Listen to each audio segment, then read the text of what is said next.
I'm Kate. I'm Elle. We're down to Faye, and can I just say I had a very productive week. Before we start, because I got like 1 to 2 messages saying they enjoy my tangents. Thank you very much. Oh, that's wonderful. So I'm going to share some of my tangents. Great. First of all, finished Quicksilver. Had so many thoughts. It's like a full blown deep dive episode because it's not usually our episodes are like 30 minutes long. Yeah. This one was an hour. Woo! And I started Guild by Raven Kennedy. I don't even know where to fucking start with that one. I was gonna say, are you enjoying it? It's interesting. Okay. I'm going to finish it. I just don't know where the story's I going. love that you're on like book 1 and you're gonna finish the whole series, even I though know. you're unsure. There's like 6 books. Yeah. So she's made of gold. It's like a King Midas retelling. I really hope that King Midas is not our MMC. Yeah. It's because he keeps her in a cage. Like the book literally starts. She is gold touch, obviously, by King Midas. And there's an orgy happening that she just has to watch, and he's involved, and she loves him. That's heartbreaking. She's kept in the cage. And I think my biggest problem so far is she hasn't had any anger. Oren, that's her name. She hasn't had any anger. So she's upset and she's sad when things happen. But I project myself onto these characters and I'm like, let's get angry. We should be mad about this. And she sometimes has the perfect comebacks or thoughts, you'll read it and you read it and you're like, oh, that's perfect. And then it'll be followed by, but I didn't say that. And you're like, fuck. I also project myself, and like we talked about this, I think it was maybe 2 book recs ago when I was discussing a reverse harem that I was reading where there's like a side, I guess, polyamory plot that like the main character wasn't aware of at the time. And I think I've just been like cheated on so much that when I read these books, Yes, I'm immediately not jealous. I mean, maybe a little jealous, but I'm also like, I'm uncomfortable that I feel lied to a little bit. So like, even if she's no longer currently like having sex with King Midas, the fact that she loves him and he's doing this horrible shit in front of her, like my heart is broken. I don't even know this character. Yeah, so I'm gonna give it till the end because I don't know. I'm like, have we not met the MMC? And I'm like 70% through. Ooh. There is also this King Rot or something that we haven't met that's supposed, I know. It's very fairy tale. She literally has ribbons coming out of her back. Okay. Very fairy tale. So maybe he's actually the MMC. I can't really tell what's going on. I sure hope so, because that's the other thing when I start a series. If the beginning takes too long with somebody that I don't like or like we need to move past, then I get kind of like frustrated. Well, and so I guess you would call it his harem. They're called saddles, the royal saddles, because they're ridden. Ew. And I'm like, don't love that. So we're property. Thank you. Yes. Great. So I finished Quicksilver, started Guild. I caught up on all of my Bravo shows. When do you find the time? I know. I'm so busy. You are. And we successfully stole my boyfriend's mother's HBO password. And so I finally started the new season of White Lotus. And if you're a Bravo fan and you watch White Lotus, you're probably thinking one of the characters looks familiar. And that's because I'm not saying they based him on Thomas Ravenel from Southern Charm, but the creator told that actor to watch Southern Charm. So he looks a lot like him, like the way he dresses. And then his like old Charleston accent is very familiar. So yeah, Bravo. Also, if you don't give a shit about any of this, I'm putting chapters in the show notes if you want to skip ahead to the deep dive. But I finished Traders. I became hyper fixated. Like, every week I have like my new hyper fixation. Yes. Jean Harlow is my current one. So if you're interested in that, so she was obviously an actress in like the 1920s. And so she was married to this guy, Paul Byrne, and he was a producer and director. He committed suicide, allegedly. And instead of calling the police, the butler called the MGM fixers. Oh. So they got there before the police. So no idea what they did. No idea if the suicide note's real. And then 2 days later, his ex-common law wife jumped off of a ferry and died. What? Okay. This is dark. Yeah. You're like, this is crazy. Skip ahead. The house that they were living in was bought by Jay Sebring, who was at the time dating Sharon Tate. One night when Sharon Tate's there, she wakes up and she thinks she sees like a little guy, like a little creature or something, and she follows it downstairs, and she sees the ghost of Jay Sebring, who's still alive, and she sees a woman that's, like, bound and gagged on the staircase. This is all documented. Before everything that happened with the Manson murders, she had that experience that kind of foreshadowed what was gonna happen to her. Isn't that Okay. fucking Where did insane? this come from? Is this on a TV show? Like, how did we fall into this? This was in my brain. I don't remember how I started. I think I listened to a podcast. It's called like Creepy Places, and it was talking about that house that Jean Harlow and Paul Byrne lived in. Okay. And then I went down the Jay Sebring route, and then I looked into Sharon Tate, and then obviously there's the new Manson Murders documentary on Netflix. So yeah, Oh, if you're wondering the kind of shit that jeez. I'm thinking about, isn't that crazy? Isn't that a crazy story? That is crazy. I learned so much from Kate And because she thanks. hyperfixates on so I'll many forget different it types all of next things. week, and I'll have like a new thing that I'm obsessed with, but that's the current one. But you know what? I see some tangents in our very near future. And then you are reading or watching Discovery of Witches. Well, I'm definitely so I love Discovery of Witches, the TV show, but also I read the series and I love watching the TV show. I love the music, the costumes. It's so like comforting to me. Yeah. So I think our next book rec will probably be a Discovery of Witches, probably actually more like on the TV series, just Mhm. because. Yeah, I watched the whole TV series. I did not read all the books, especially because there's that newer book. Yeah, well, there's actually two now. That's Yeah, crazy. so like the series was originally a trilogy, and the TV show is 3 seasons And I following thought the that it kind of trilogy. wrapped up. Well, it seemed to, but then more books have come out since then, which I'm excited to read. The books are actually kind of long and they're very detailed. So they're really a really good read.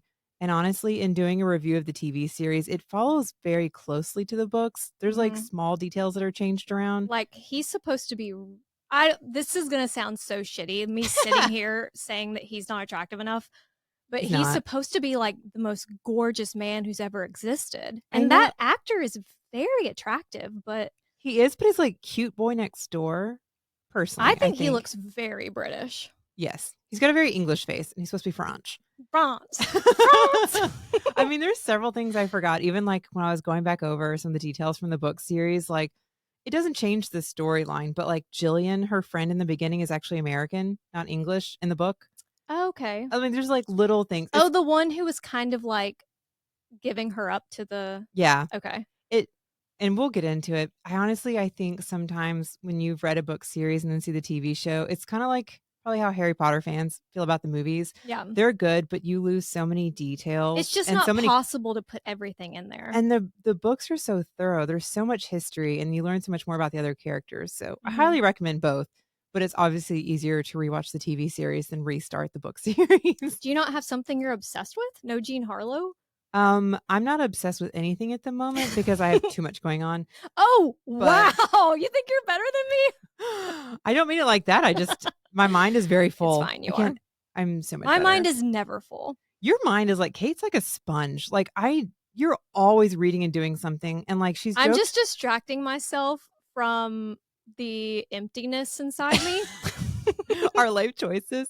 But like you've joked about how I didn't have children. I have obsessions. I have a lot of openings here. Well, you've joked about how you have like library time. She like will literally read for an hour before bed. That doesn't work for me. If I'm into it, I'll be up till 4 in the morning, be like, oh shit, I'm supposed to be at I'm a work. very routine person because I did not have routine growing up, and I think that I craved structure. So I kind of do the same thing at the same time every day. Like I even like down to my meals, I'm going way off That's a very this solid tangent. psychology But though. you Like, know what I'm saying? yes. Well, when I talk to my psychologist, ChatGPT, about it, that's what it says. I mean, I clearly have no self-control because I know if I actually really enjoy a series, I won't be sleeping. So I look forward to weekends when I have no plans Mhm. because then I will like read a book back like front to Front to back. back. Like I won't stop. So I can't currently obsess because I have no control. I won't go to bed on time. I'll be miserable. I'm too old for that. But But you have me to tell you. I know. Also, Kate gives me the background on like everything. Why read a series when Kate tells you the whole thing?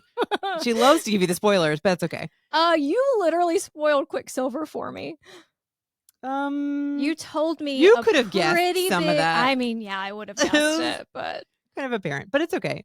But also, what was I going to say?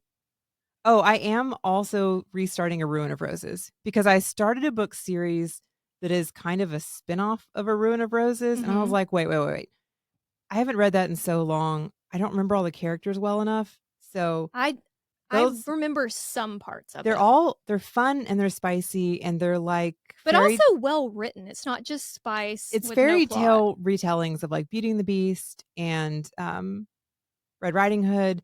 And then, of course, we also have another favorite series by the same author, K.F. Breene. So I think that May or April, whichever month, Comes we'll next. we'll probably be having a lot of book reviews related Yeah. to each of those. So I'm also basically I'm watching Discovery of Witches and restarting A Ruin of Roses so I can talk about it with you guys. And that's our update. Let's get back into Queen of Shadows. Chapter 49 begins with Adian still processing everything that's happened, everything that Aelin orchestrated leading up to Arabin's murder. But also, thanks to his window being open last night, he overheard Rowan's "Don't touch me like that."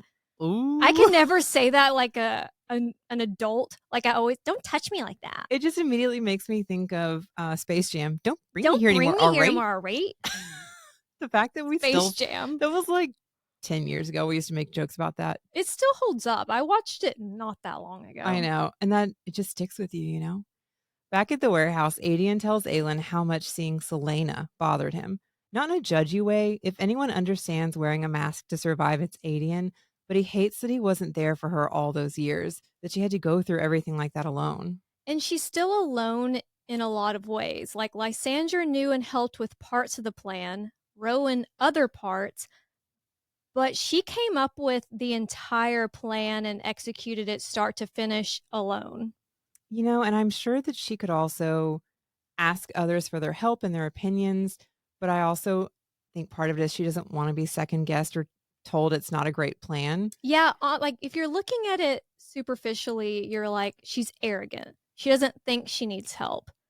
And I But mean, there's a lot of psychology behind it. it's interesting because some of this she's already pointing out Lysandra helped to embellish and improve upon plans that she already Mhm. had. So like it's okay to like let some people in Yeah. and we'll see her grow with Well, that. especially a general and hundreds-year-old Fey warrior.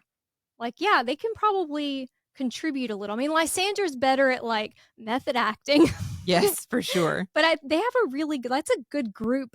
If I were putting together like a group project, I would pick those people to be on my team. Well, and we'll get to it towards the end of our episode today, but like clearly some good strategists in this group. Yes. Like let's work with them. And then there's Kale. Bless him, who hasn't had any bigger thoughts. He's just shook. No, his frontal lobe is developing. He's a work in progress. We finally get to the root of her problem, though. Aelin doesn't want to risk involving others in her plans because she doesn't want to risk losing them. Either that or it's a plot device for Sarah to create suspense and big reveals. Probably both. Or both. We've also talked about Aelin's trauma. She has betrayals, like she's lost so many people. And again, my therapist ChatGPT says our past experiences influence present behavior. So she is the way she reacts to things, the way she plans, like everything she does, she's just like a collection of all of her past trauma. Does that make any sense? Yeah, Like she's had some she's really a result of past trauma. yeah, she's had some really rough things happen, and so she's more cautious now. That's all. Yes. It takes her a little while. Aelin opens up a little, telling Adian that she plans to free magic, take down the king, and kill Dorian. Is that all? Oh. You know, maybe not in that exact order. Like Aelin worries about risking Adian, he worries about her, but he has to be careful how he responds or she's going to shut him out again. Well, when he first hears it, I mean, his first thought is going to be like, "You're going to fucking what? How? What's going on?" But if he were to have a big response, she would never let him in again. I mean, that's the thing is like, there's no way he doesn't know this is the plan because he and Kale were wait, did Kale ever tell him how to? No. Yeah, because they were talking. Well, okay, so I don't think Kale ever told him how to free magic. I say I just had like 3 unfinished thoughts out loud. Sorry. Well, because Let her cook. they got together to like learn more about the different towers. Yes. So Adian probably could have drawn some conclusions, and then Kale did the experiment without sharing that detail. But When they knocked it down and him and Dorian were like, yeah, but so like there's no way Adian didn't know some of this was coming. I think he's just more shook that, like, she already has a formulated plan and hasn't Yes. discussed any of it, like, at all. Okay. Then Aelin goes to bed, which she shares with a man who told her not to touch him. I'm petty. I would probably be sleeping anywhere else. Like, I'm from Alabama. I'd be in Adian's bed. But I do love the plan of torturing him with tiny nightgowns. I also agree. Like, so I either go from being like, I'm really embarrassed and can't look at you, so I'll be in another room, period, or You get it very embarrassed. Like, you get embarrassed very easily. I get very embarrassed and then I get angry. So then I would definitely be on board with the nightgowns and then I'd probably have something strapped underneath just to tease. What are Because you, like a dildo? no, I was thinking like garter belt and like, Oh! sorry, I guess I shouldn't have said strap. I was like, are you gonna peg him? I would have had on some kind of like naughty, lacy bra, nasty Rowan, situation. you made a wrong move. Now I'm gonna fuck you. I mean, she's just out there in a tiny nightgown. Yeah. I'd be like, can you figure out there's something like dirtier underneath that? Like, I don't know. If we're gonna be petty, I'm gonna go all the way. Okay, I got it. No dildos necessary. I've never owned a dildo. No comment. I am very single. So anyway, Rowan's like, thank God she can't sense what these little nightgowns do to me. And Adian's in the other room like, I can. It's very, like you were saying, Ethan from Very Crescent City.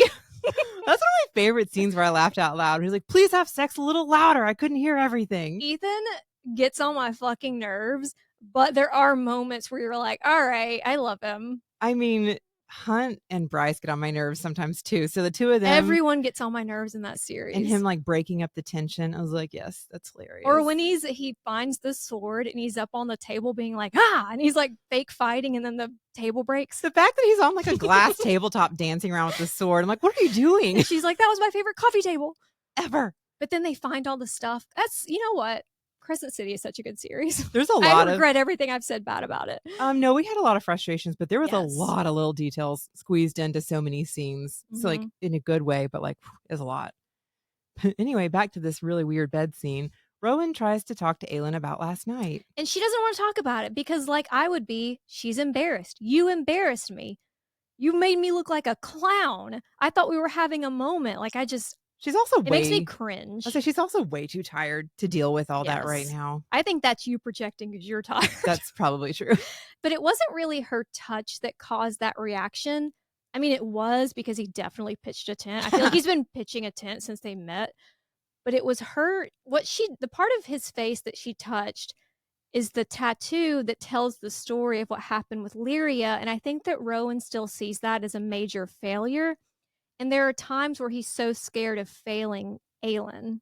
It's, yeah. And also just, I think although we know he's slept with plenty of women since Lyria died, they haven't moved him. Yes. He hasn't felt attached to them in any way. Even when he's cared for them, he hasn't really cared. And that's scary when you care about someone. Well, and in some way it feels like a betrayal to Lyria because it's supposed to be his mate. So it should be the end all be all and she's gone. You're right. And he feels like it's his fault. Like I think he didn't know he would feel that way because he definitely feels the lust for Aelin, but the guilt and the shame, which is not Aelin's fault, is something he's got to work through. Well, and that's probably, obviously we don't have actual mates, but if you were to lose a significant other, I mean, that's understandable, feeling like you're betraying them by moving on. Well, and if it's a kind of a fated mate type of deal, it would seem like he shouldn't be able to feel love again for someone else. Well, that's another thing. So later on when they're talking about the keys and he's like, if I had to, I would find all 3 word keys and I would find you no matter where you were. And he doesn't. That's a very telling statement. Yes. He doesn't seem to really be like, I mean, not that he didn't mourn Lyria, but with Aelin, it's I would doom this world to get to wherever you were. Yeah. So, and I don't even think that he realized he's making that kind of statement. He just was being honest about his feelings. Aelin isn't the only one that has some trauma. No, everyone has trauma. I mean, so true. But Rowan has built these walls around his little bird heart because he also can't take losing someone that important to him again. The next day, Aelin and Lysandra put on wigs. I don't know if everyone has seen the Elijah Wood interview. It was like Lord of the Rings press. And it's actually, what's his name? Dominic Oh, yeah, I was gonna say, Monaghan? was it Sean Astin? It's one of the other hobbits. Who's asking, like, do you wear wigs? Will you wear wigs? And Elijah Wood's like, he's very confused, but then at the end, he like lets out this laugh. Was it I think he was using a German accent Do too, you like, wear wigs? just totally pranking him. A lot of If questions you about don't wigs. if you don't know what we're talking about, just Google Elijah, is it Woods? Now I'm questioning myself. Elijah Wood, Wood not plural. and wigs, and it'll come up. I think it's so funny. But they put on wigs and they put on their frilliest dresses and they visit a bakery with their air quote guards, Rowan, Adian, Nesrin, and Kaol.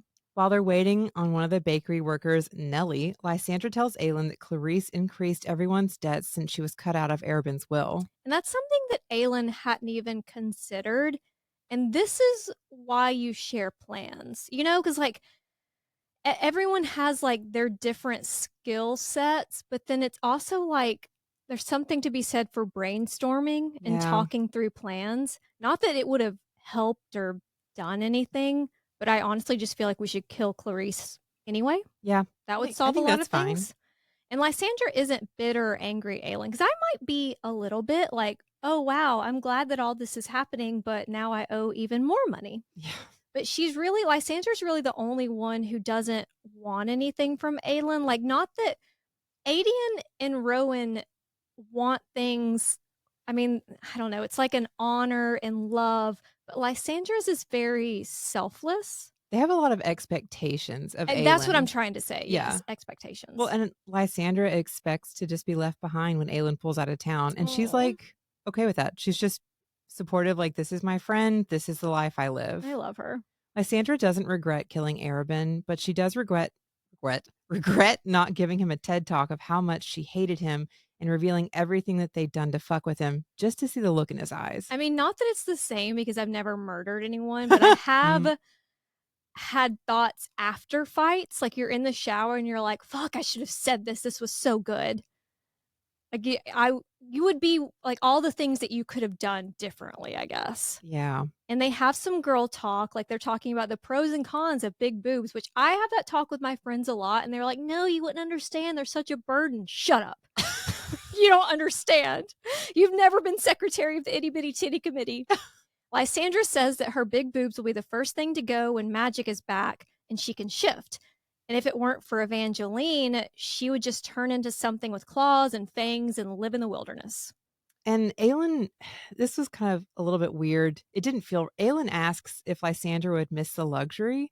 And I had a moment where I was like, Is she Aelin, living in luxury? she's literally like a She's a sex courtesan, slave in yeah. a lot of ways. Like, who cares about the luxury? She needs to be free.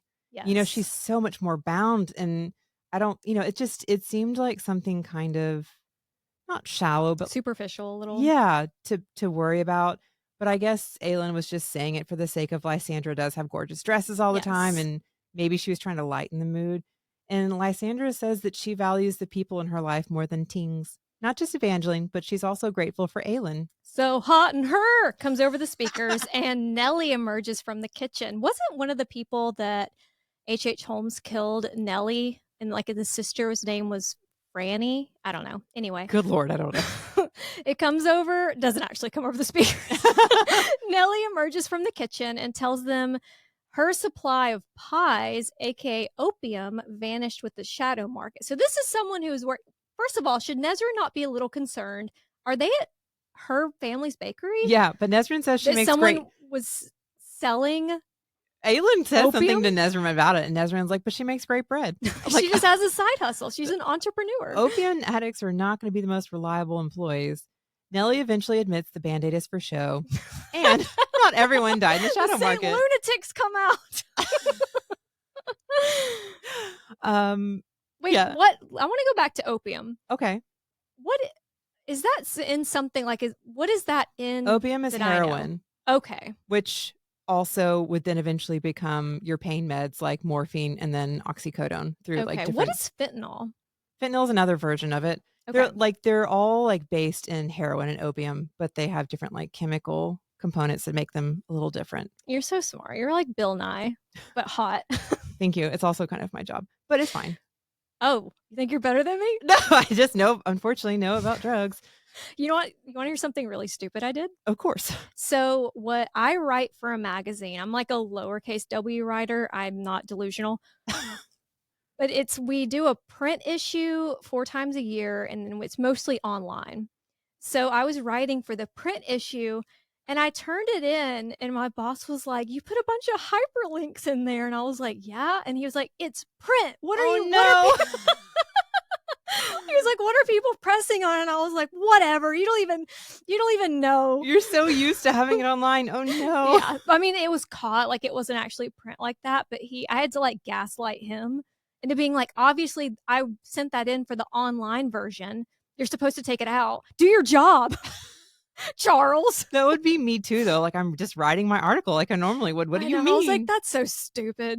Anyway, Well, if you only do it 4 times a year, how are you to think about I that can't remember consistently? that. I have to remember the people that H. Holmes killed. You are very busy. You have a lot going A on. lot. Well, anyway, Nellie admits that not everybody died in the shadow market. A few went to the catacombs beneath the sewers, and they're still hiding there. Did we not visit catacombs? Where were we? Where When? did we go underneath a church and there was a plague pit?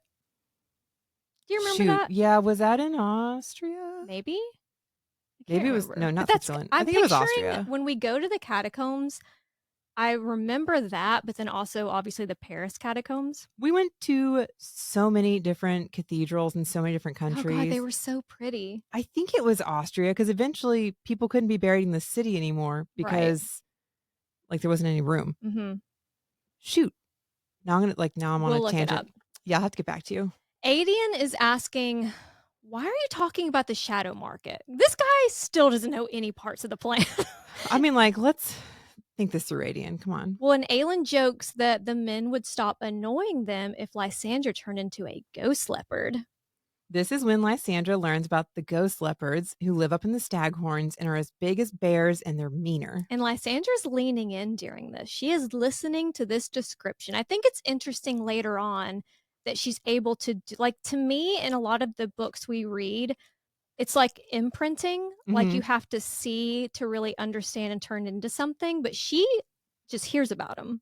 Well, she'll read about them, she'll hear about them, and then she gets it correct when she shifts, Yeah. which this is foreshadowing, sorry. But I wonder if the magic just takes over and fills in the blanks. I Cause, don't like, know. that's, he gives I her, would turn into like a stick figure drawing of a tiger, you well, I know? would be like all the wrong size or I'd I'd be be missing bulging. I'd something. be like a busted can of biscuits. They'd be like, "What is that?" Yeah, because there's certain things she turns into that's like, wow, that's Wow. impressive. You have an imagination because I don't. Yeah, I need a little more detail. Aelin, Rowan, Adian, and Kale grab Ariana, what are you doing here? trench coats and magnifying glasses and investigate the ruins of the shadow market, where people not only bought opium, but also hellfire. You know what song went hard and it didn't have to? Hellfire from The Hunchback of Notre Dame. Do you remember? It's like very dark for Disney. I can't tell you the last time I watched that, so I'll have to take your I word think for it's one of it. my favorites. It's like top 5 for me just because it was, I mean, that was a dark one, but the main guy, what is his name? He looks like, This tells us so much about you though. You I love know, all the dark I dark do. things. But what was his name that was like the guy that Esmeralda ended up with that kind of looked like John Smith from Pocahontas? He looks like how I picture Kale. Okay. Do you know what I'm talking? He has blonde hair, kind of It's been shaggy a blonde long hair. time, so not well. I'll look it up later. Okay, share this with us later. Now we know why Aelin was spending so much time at the shadow market. She was trying to find hellfire. And now she knows about the catacombs thanks to Nellie, who didn't know that the opium dealer that she was talking about was actually caught and killed 2 days ago, a fact that Arabin casually mentioned at dinner in one of his weird "are you trying to help us" moments, where it's like with the pear tarts and Nezrin being there the day they were trying to the day that they got Adian out. Yeah, It's well, like, like, what is your motivation why here? is he sharing these little bitty nuggets? Like, But also just fucking tell me. Like, he's always so weird about it.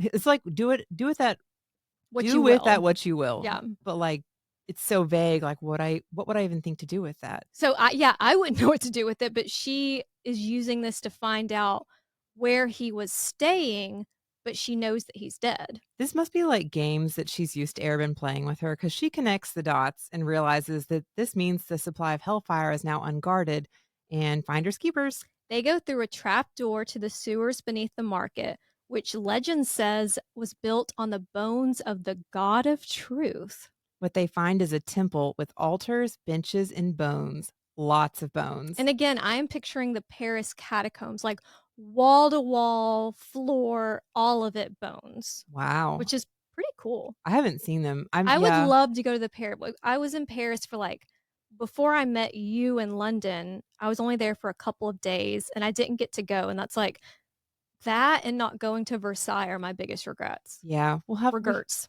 We have more time. We'll figure this out. The bones also have confessions written on them in every language. What would be on your bone? I know 3. I can think of 3 things off the top of my head that should be on your bones. That you better take to the grave. I will take 2 of them would blow up relationships. One would blow up a relationship. Okay.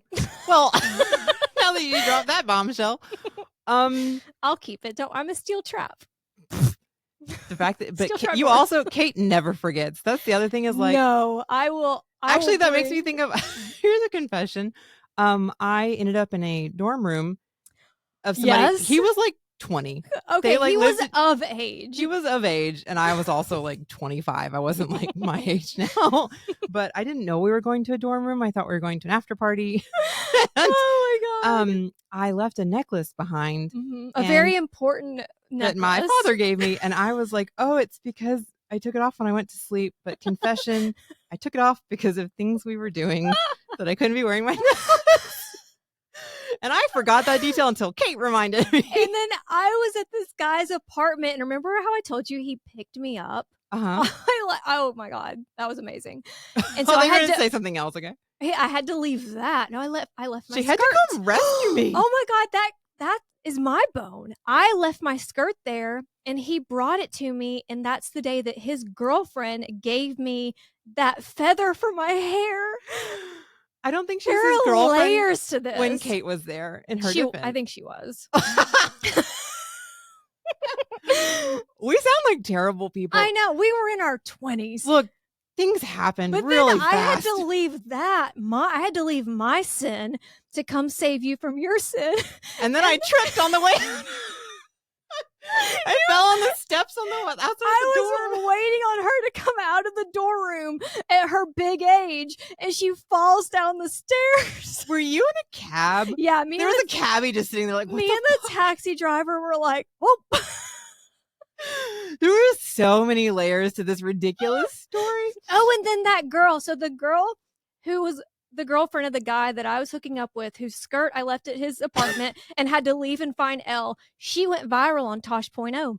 Oh, yeah, for being in that boat. Yeah. If you guys have ever seen this crazy, everybody standing up in the boats on crazy waves, and they hit really hard waves and they all fall. It was like a viral video. There are is that so-and-so? Many layers to this story. I'm so glad I brought up this night. Adian and Aylin would be looking at our bones being like, what? Okay. Adian notes this God of Truth was more of a sin eater, which was a real thing. A sin eater consumed the sins of someone who died. Like they would put food on the corpse, it absorbed the sin, and then they would eat it.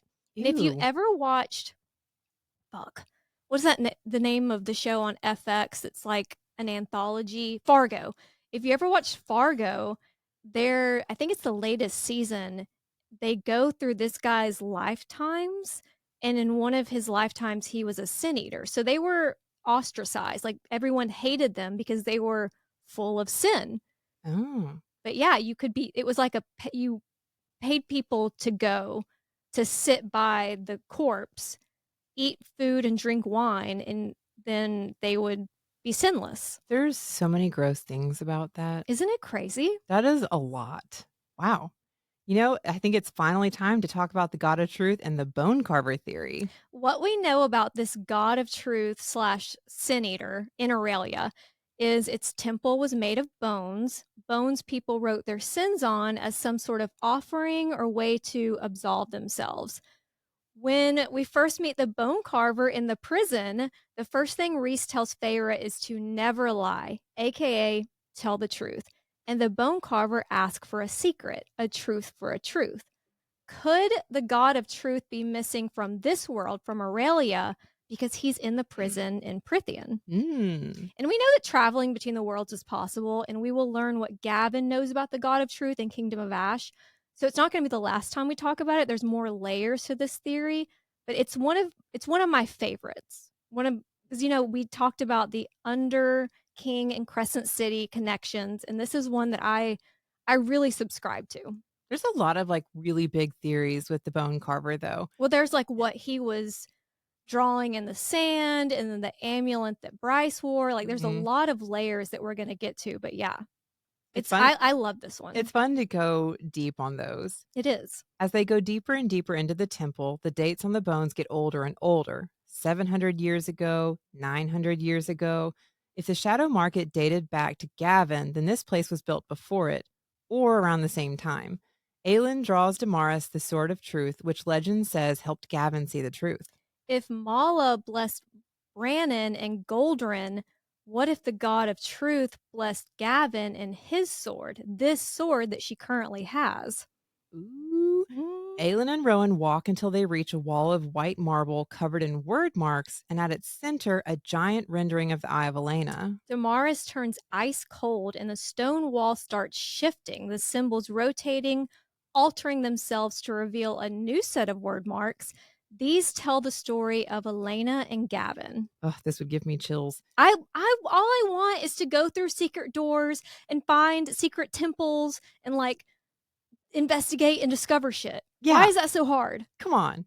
It describes the demon wars with the Valg that were left in Aurelia after the First War. They were led by one of the three kings, the one who was trapped here when the Word Gate was sealed. And she can't translate a part about what it is to look upon a Val King, but they're all Miami 10s. Oh, yeah.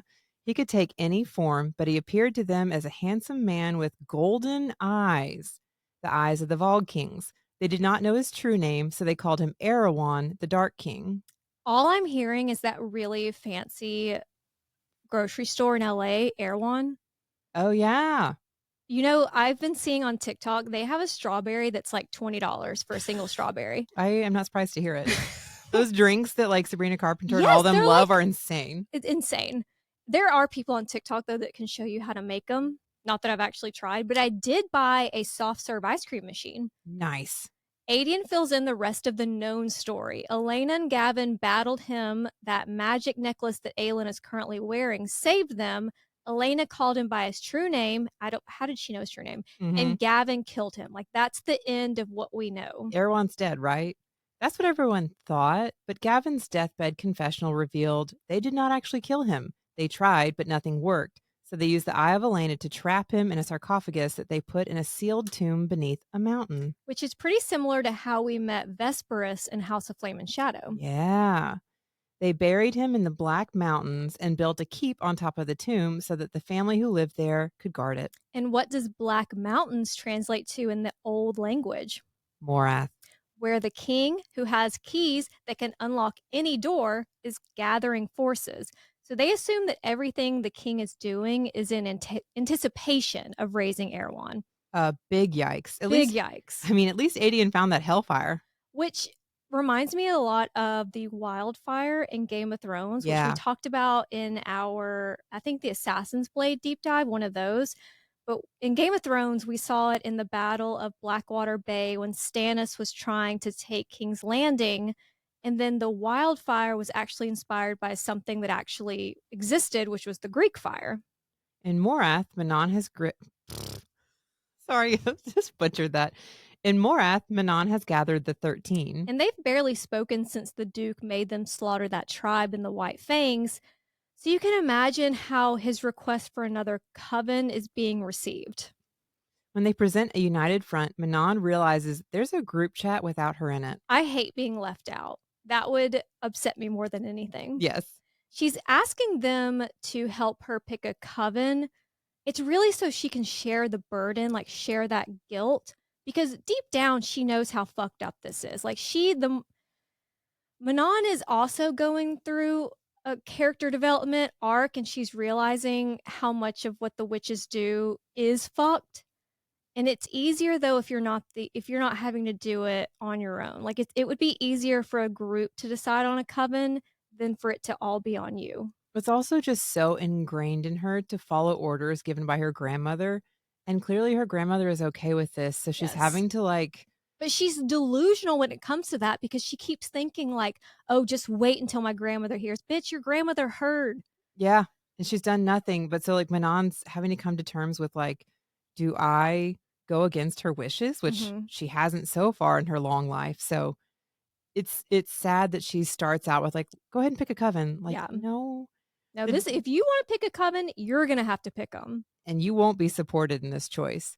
The debate is interrupted by a young, handsome man with golden hair and a black stone collar who sends a wave of darkness over them. And Manon is reliving that moment with the Kraken witch, the one who said that they weren't born monsters, but she quickly shakes it off. Like she's brought down into the darkness that's obviously bringing up her worst memories, but it doesn't last very long. But she can still hear the 13 screaming and struggling, so she tackles the man to the ground, and when he looks into her eyes, he recoils. Oh, and then his eyes shift, and Roland begs Manon to kill him, And she's like, "Bet." And she literally rips his head off. Like she's like strangling him, but with her nails, they cut all the way through, and then the darkness clears. But It's also, also poor Roland. well, it's also she remembers that Roland or a golden-haired prince was down in the dungeons with the coven that Yes. was being impregnated, and we now realize that that was Roland that And we knew allayed. that he was there because when they were bringing Caltaine, there was that male scent that was Yeah, also in the prison wagon. and we know he went with the duke when he left. And he wasn't our favorite character. Roland, I mean, especially, he wasn't Chaol's favorite character. He definitely didn't deserve, because we He's don't know much about him, but he didn't seem evil. I mean, he seemed kinda like a selfish, spoiled boy, but then he Mhm. also suddenly seemed to be trying to be on Dorian's side, which we never got answers, like, was he playing a game? Was Yeah. he really looking for redemption in there somewhere? And then this was his end. Well, what happened to that woman that left with him, that left Chaol to go back with him? Oh, I'm sure nothing. Yeah, I'm sure she wasn't like, he didn't care. yeah. Fuck It's boy. terrible, He but he was a fuck probably. boy, but that doesn't mean he deserved this. Right, he probably used and discarded her, but this is horrific. What's interesting is that some of the 13 are shaking and puking, like Ghislaine, Thea, and Kaya, Etta and Briar, and the green-eyed demon twins, Phelan and Fallon, but some of them aren't, Well, she's looking into their eyes and it hits her. The ones who are affected the most are the ones with no gold in their eyes.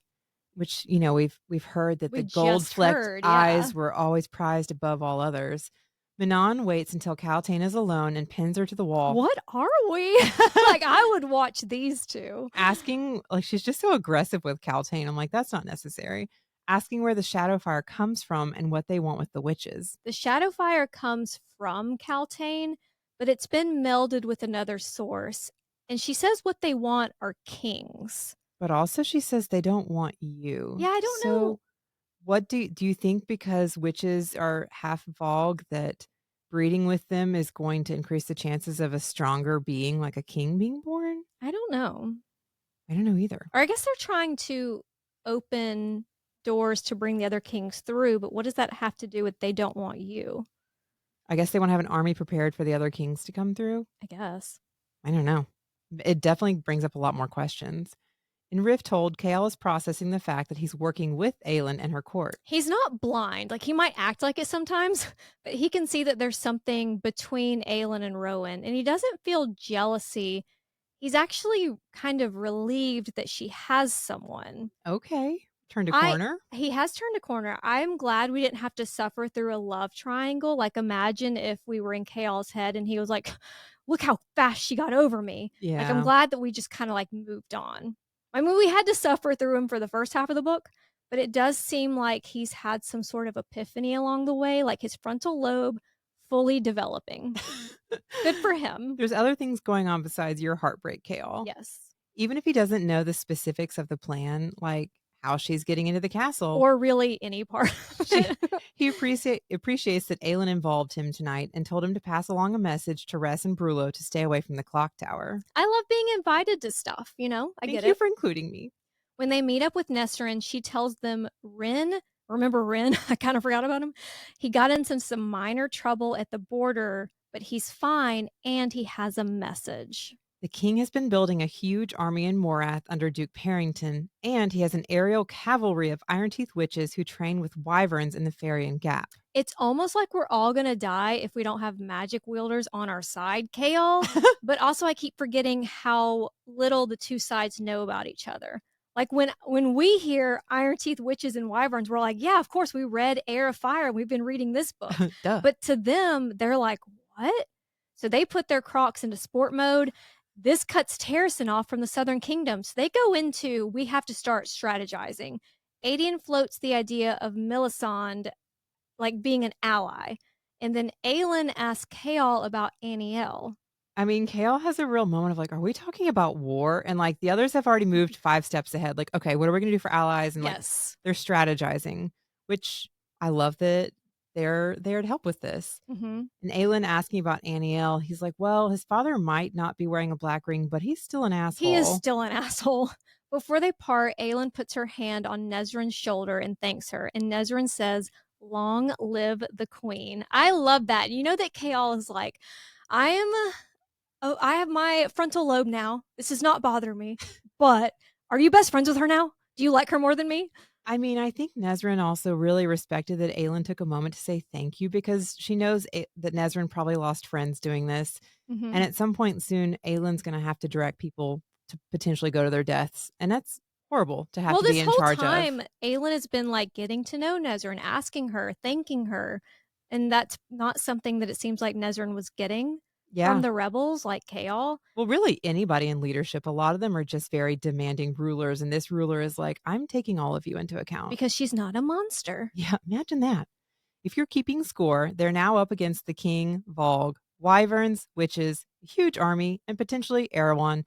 And they don't even know about Shadowfire and what the High Bitch has been working on. In the club, but we all freaking out. That is a lot. I think I'd give up if I'm being honest. I mean, it's not funny, but like Aylin's trying to have a moment to process, and Rowan's like, hey, talk to me. Hey, what are you thinking? Yeah, Whoa, bestie, back off. I just learned all of this, and he's like, but what are we? We're about to be dead. Like, just let me think for a minute. Like, yeah, we're all freaking out. I have no words yet because I'm still trying to like run through it all in my mind. It's actually like not a human moment because Rowan's not human, but like kind of a vulnerable moment. It It's like, is. what's going on? He's just a boy. Just a boy. Rowan tells Aelin they'll face it together to whatever end. I love that quote. We'll hear that again. She yanks away from him, only to be yanked back against a hard male body. Ooh, Lorcan asks, going somewhere, princess? What are we? Excuse me? The hard male body. I'm like, you don't need to do this to me right now. Lorcan has a knife against Aelin's throat, and Rowan sees genuine fear in her eyes. And Rowan's genuinely afraid too. And he hasn't been afraid. Like he's felt emotion, but it's almost like since Lyria, he has kind of walled himself off. Mm-hmm. And he doesn't, it's like somewhere along the way, Aelin knocked down all those walls and he's feeling too many feelings. Well, like he's also fucking pissed looking at Lorcan. Yeah, she never admits to feeling afraid. You know, for her to actually admit, like, I can't get out of this. I'm kind of scared now. And is big. Lorcan reveals that Maeve did not send him. And that ring that Aelin gave her back in Doranel wasn't just some family heirloom from her ex.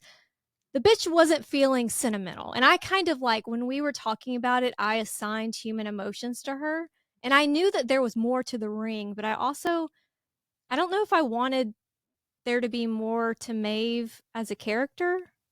Yeah. You know what I'm saying? Well, I think it was Could it have been both? Like, could she have wanted it because it grants the wear immunity from the Volg's power? But it could have also been that she does regret having to kill. I mean, maybe. I mean, allegedly she killed Athril because she wanted to get this ring from him. But I also think it's interesting with Aelin's development. Like, as the reader, we see Aelin will pull together some very far-fetched ideas and make something happen from them. So we start trusting that she knows what's going on. Mhm. And this one was like a big surprise, like, oh shit, this was not. Yeah. We just took Aylin's lead as the reader and we're like, yeah, it's a sentimental thing. She got that. Aylin got Rowan, but no, it's so much more than that. Mhm. It's a surprise for all of us. Yeah, the ring was forged by Mala herself, and she just handed it over to Maeve. I mean, she had to.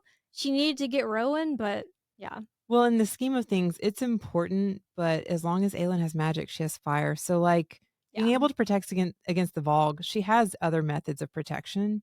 So, like, it matters, but it also wasn't the most important thing in that moment. Mhm. Lorcan is here without Maeve's knowledge to save her from herself. Mhm. He is so delulu. Yeah, so He plans to destroy the word keys before they can destroy her. That's how he's getting around the blood oath. Like, he's delusional. Through delusion, all things are possible, and that's how he's here. Because Rowan is confused at first. He's like, "Wait a minute, how are you defying Maeve?" And it's like Rowan in his or Lorcan in his fucked up mind has done so many mental gymnastics that he thinks he's doing this for her. Yeah, it's not defying her if I'm doing it to protect her. It's pretty crazy, honestly. I mean, it's very Fae to like Yeah. manipulate things to meet your needs, but also just, and we'll learn more with Lorcan. Maeve has not shown great characteristics. Like, why are you so worried about I don't saving know. her? He's just so devoted to her. Yeah. It's impressive. The trade that he presents to Aelin is Athral's ring for the word key, aka the amulet. Rowan is spiraling, not just about what Lorcan said about the ring and Maeve, because he's like, what? He doesn't even know if he should believe any of that. But seeing Aelin with a knife to her throat, and he has no way to really help in that moment, that's what shakes him. And this guy doesn't get shaken. It did make me laugh though. I text you about this. So when they get back to the when they get back to the warehouse, he knows how depressed or like how shaken Aelin is because he notes that he doesn't hear any splashing in the bathtub. Like, what is usually going on with this full-grown woman in a bathtub? Like, I know there's the getting in and the getting out, but is she usually splashing around? I mean, I Like, guess if you're grabbing, like reaching out of the tub to grab soap or like move your arm back and but forth, that's but very also childlike. I'm also like, how much are you listening to me in the bathroom? Like, what are Oh, you hearing? I God, don't no need one it. should hear what's going on in the I don't bathroom. need anything to be that like Did they and they available. have plumbing though, right? Yeah, Because she it's has like a indoor big plumbing. deal, yeah. Ugh. Thank God. It's funny that that's the part that he notes because I'm like, And she wasn't even splashing. God. They finally talk, and Rowan admits that he would have handed the word key over to Lorcan, ring or no ring, for her. He can face Erewhon, which is the king, Maeve, but losing her, He also admits he was glad that he had the excuse of Lorcan to come to Rifthold, that he missed her in Windland. Fucking duh. But I guess he good. hadn't admitted it to himself. He'll always find her, even if he has to get all the 3 keys himself and open a gate. When I say I'll find you in any lifetime to a man, just know that I mean it as a threat, but it is very sweet coming from Rowan. It's different. He puts her hand on his cheek, right on the spot that triggered him the last time. The slow burn is It burning is as burning. he lowers his head to her exposed neck and slides his elongated I bet canines he has the against her flesh. longest teeth. I bet his are the longest of all of them. He flicks his tongue against her skin and senses how fucking into this she is. Then he stops because Adian. She thinks of sending Adian somewhere else for a night, but then she's like, oh, that would make me such a terrible person. Girl, this is the guy you didn't tell about the blood oath. You can send him to an Airbnb for the night.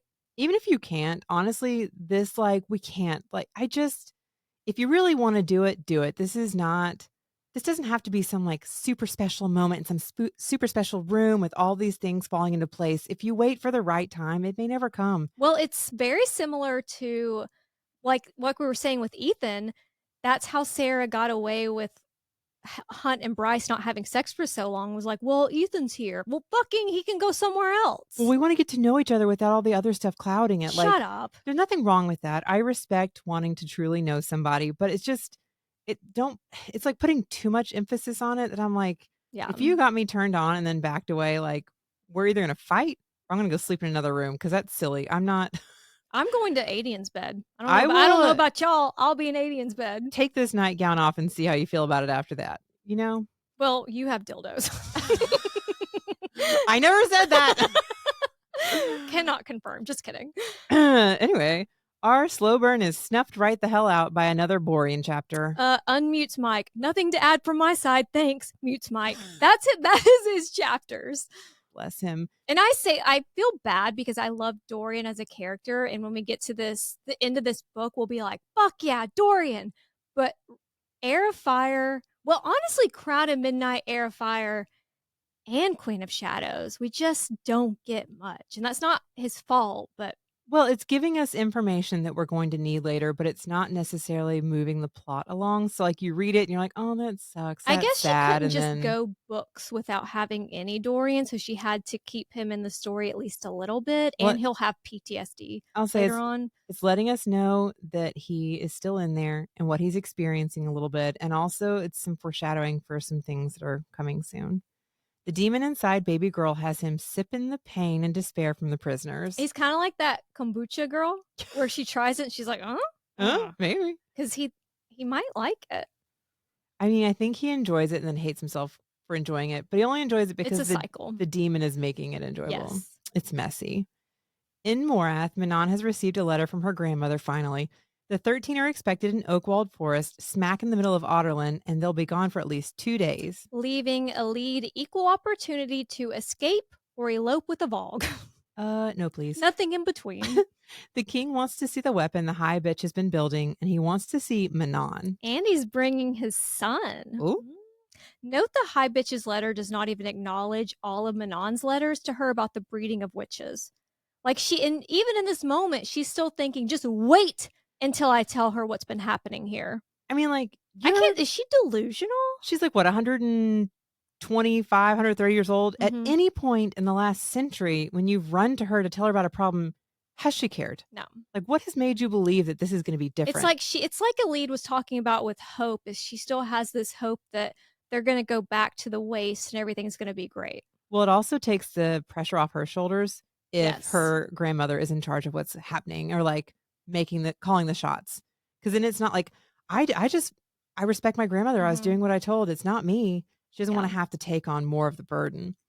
The 13 fly in silence over Morath's growing army and horrors, like the lean, winged creatures with twisted human forms the shadows reported seeing. And we'll learn more about those nightmares later, but they did kind of sound like the Ator? You know, like the description. Yeah. Sounded like... I don't have anything to add there. Okay. We are #blessed with a Kaltane POV where we learn when she was first infected with a prince, she curled up in a ball and she let him forget that she was even there. But bit by bit, she took chunks out of him until one day she tore and ripped into him with her shadow fire until nothing remained. And I know that like, I'm like, what do you mean? Like, whenever I hear things like that, like I curled up in my mind and then I bit little chunks out of him. If I think too much about it, I'm confused. Well, it's all... Because I take everything too literally. I say it's not a physical, like, taking away from him, but she made herself seem small and seem like she was okay with him doing whatever. And then I guess she was building her strength or, like, building a barrier around herself. I guess Dorian didn't think about that plan. The most horrific things, that's another, like... Kaltane is very strong. We didn't get a great impression of Kaltane in the first Throne of Glass book, but like horrific things have been happening to her and it's not breaking her. She's biding her time. Well, and when we met her, they were fucking with her because they were already experimenting. Well, and I mean, I say it's not breaking her. She may already be fractured in many ways. I don't think she's expecting to come back from this, but she's not completely falling apart over it either. She's still waiting for her chance to do something. So she's been biding her time, pretending to be under complete control while learning how to use the shadow fire. She may have forgotten her name, but whatever. She only has one name now. Death, Devourer of Worlds. So dramatic. I have one name now. Death. Devourer of Worlds. Isn't that something we hear in Crescent City as well? Yes. Devourer of Worlds. What is that? The Prince of the Pit. Is it? Yes. Apollyon, yeah. Aelin, Adian, and Rowan wake to find Evangeline sobbing on the stairs of the warehouse. Lysandra was taken by the king's men who were tipped off about her shifter heritage by Arabin. A final fuck you from the grave. And that is not the only person that he tipped off about. You know what I'm saying? Yep. Arabin had known about Lysandra and it seems about her friendship with Aelin, but I'm kind of like, Did he? but you still slept with the knife under your pillow. So, like, what did he fully like? Aelin I don't assumes he knew know. everything, but I'm like, I don't know what he knew. there's no way he let himself just get killed. He's not that kind of guy. So this is already happening, and then Kael and Nesrin bust in, and they have news of a meeting between the king, Dorian, and the witches in Oakwald Forest tomorrow. And a new prisoner being sent back with the witches to Morath. Like when Nehemia and Sam's murders were kind of blurring together in Crown of Midnight when she was racing back to the castle, now Nehemia and Lysandra, they're blurring in Aelin's mind. It's like PTSD where she can't separate the past from the present, and it doesn't help that Chaol is standing in front of her again. She wants Chaol to get Lysandra out of the tunnels, and when Chaol says they're better off planning an ambush, her eyes go to that scar on his face, the one that she gave him because of his inaction. So it's easy to see why she slipped back into that memory. It is, and it also she's taking a lot of risk for Lysandra for one person. And I'm not saying that I don't support her support of Lysandra. It's a very dramatic position to take. Like, we have to do this. Well, compared to how she responded to Dorian, yes. and especially in just a couple of seconds Because when we talk Chaos, about like, that. we might all die trying to get her out of there. Like, not like I don't care, but that's one person we have to save many. But also, I think Aelin is just continuing to feel more guilt that this happened because of her plan to kill Arabin. And then Lysandra's burden with Clarice was added to. Now Lysandra's been taken. Lysandra's secret is like, it's almost like the choice she made has fallen on Lysandra's shoulders. So I wonder if half of that is what's really pushing her. That's a good point. To Chaol's credit, after she makes eye contact with his scar, he looks her in the eyes and says, "Never again." A few hours later, they've moved to an inn on the opposite side of Rifthold because they don't know what all Arabin released after his death. Like, they don't know if maybe he betrayed Aelin the way that he did Lysandra and told the king where the warehouse is. It's actually insane to me that the king doesn't know where the warehouse is because they don't even try to hide it a little bit. They're like all over town, walking around on the roof. Like, it's crazy that they haven't been found. It's also why I'm just curious why Arabin decided to betray Lysandra's truth. Yeah, fucking instead asshole. Instead of Aelin's. Was because Aelin was in Windland, or he hadn't talked to Aelin whenever he wrote this, and he saw Lysandra every day. But he did it to several people. Yeah, several betrayals there. But although he didn't leave anything to Celaena in his will, besides potentially her necklace, maybe he thought that would be enough to out her. Yeah. But anyway, maybe. I'm just overthinking it now. Us overthinking? Weird.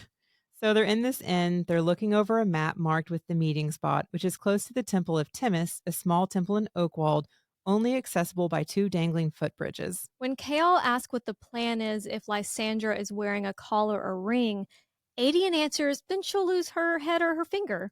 No one is making that call except Aelin. And then when Chaol asks about Dorian, she says, that one isn't her call. Which I appreciate that, but it is interesting seeing her reaction to Lysandra potentially being infected versus Dorian was automatically, we got to kill him. Yeah. There's no other option. I've seen what the princes do. We have to kill him. Again, she's going to find another way. I mean, like, on one hand, like, poor Dorian. On the other hand, like, yay, girlhood. Yay, girlhood. Our friendships, our friends will support us to the bitter end. Yes. The plan is to arrive right before the meeting takes place so they don't give the witches time to sniff them out and to paint themselves with word marks to protect against the Vogue.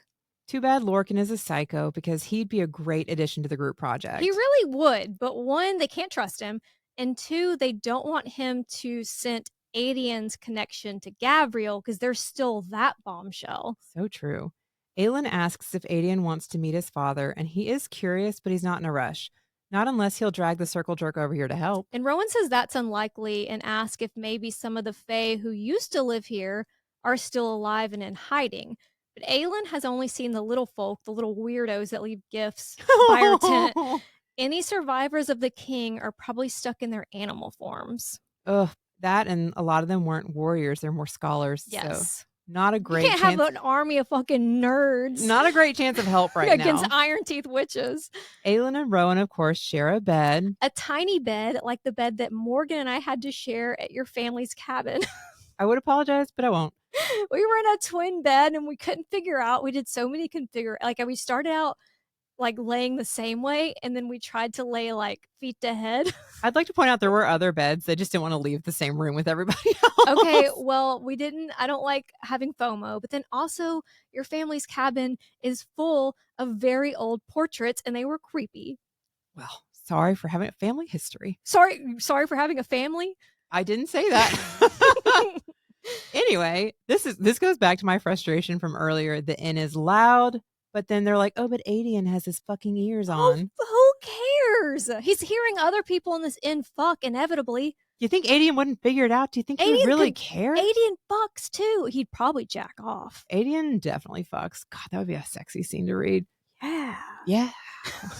Too bad nothing happens for us. Like, how do you just roll over and go to bed? Like, I can't. Well, I am way too selfish for that. I'd be like, let's just see. The chapter ends with Rowan pouring cold water all over himself and all of us. Any day now, guys. Next week, we'll pick up with the meeting in Oakwald with chapters 57 through 64. Where two characters finally meet face to face. Really, two really big meet cutes happen. And we get my favorite line in the entire series. Woohoo! Help us find more book besties with ratings and reviews. Thanks, y'all. Bye.